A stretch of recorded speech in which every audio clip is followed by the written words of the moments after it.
Yes, zgubil sem 2 kile. To je največja napaka, ki jo lahko naredimo. Evo, valjda sem zgubil 2 kile, nisem jedel 3 dni, zgubil sem 2 kile mišic. Glih kontra, ki bi vsi radi. Največja napaka, ki jo lahko naredimo, je, da gledamo vago. V redu, vse so neke smernice, ampak bistvo je špegel, a ni? Bistvo je, kako zgledamo.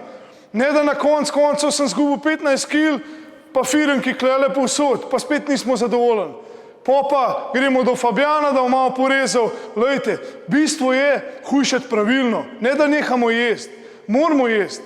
Pravilna mera beljakovin, poskrbimo za mišice. Pravilna mera maščob, pa ogljikovih hidratov. To je vas bistvo. Zato pravim, pa kjer ga danes motivirajo cifre? Kjer ga danes briga, imam jaz 100 kil ali pa jih imam 50. Če zgledam dober, je to. A si mu nalepal na hrbet? Ja, zgubil sem 3,2% maščobe. Ja, sorry, stari, videti ni. To je bistvo. Bistvo je, kako zgledamo. Zato predlog za vse. Ne se obremenjevati z vago, bistvo je špegel, ne pa vaga. Poj pa še to ta bolj, da nekateri te še hočejo prepričati. Ne, res sem zgubil 3 kile.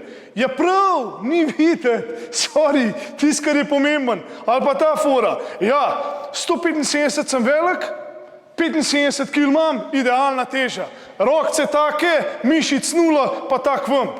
Je ne gre to tako, kilaža ni pomembna.